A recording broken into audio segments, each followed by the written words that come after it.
I wanted to talk too about broad scale trends we can use from the Forest Inventory and Analysis Program. So this is a national program many of you are aware of that has plots throughout our state, throughout all states. It's a very coarse way to look at trends in forests, but it's helpful to think about long-term patterns because it can kind of pull out maybe some concerning trends or good trends, but these aren't meant to be specific to a site, right? So it's Vermont-wide, kind of gives us a big snapshot of what's going on with maple in our state. And so if we look at, these are just number of trees greater than 5 inches in diameter. Sugar maple is in this sort of yellowy bronze color, red maple in red. And what we see is that the number of maple trees has actually remained fairly steady. And again, these are very coarse assessments. We're talking millions of trees over here, but it gives us a sense of, A, what we have is a lot more sugar maple than red maple. We sort of knew that. And those trends are fairly steady through time, which is great. Oops, that was supposed to come up as a pop-up. But when we look at this by diameter size, so same color coding here, we see actually pretty similar numbers of trees or ratios of trees between the two species. But really, when we look at these larger size classes, as you can imagine, it's really dominated by sugar maple.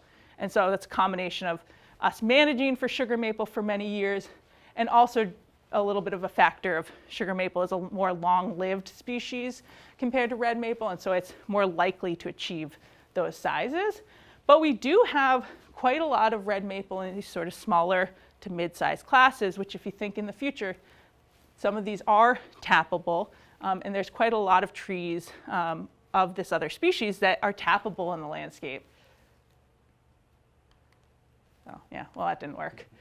What we're seeing, and this is again a really coarse assessment of just average per tree growth of the two species, and we're seeing that increase over time. Again, this is probably a climate signal. We're seeing a longer growing season for these species. We also have more carbon dioxide in the air, and that does help trees be a lot more efficient in what they do and how they photosynthesize. So we're seeing an increase in that per tree growth. Pretty similar growth for the two species, which actually surprised me considering that there's more large sugar maple than red maple. But that's the statewide trend.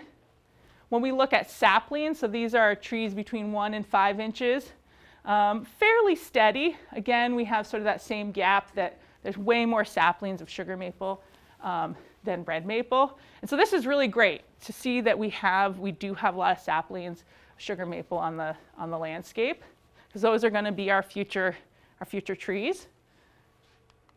What is concerning is we're seeing a big decline in the number of seedlings in sugar maple. So these are trees less than 1 inch in diameter.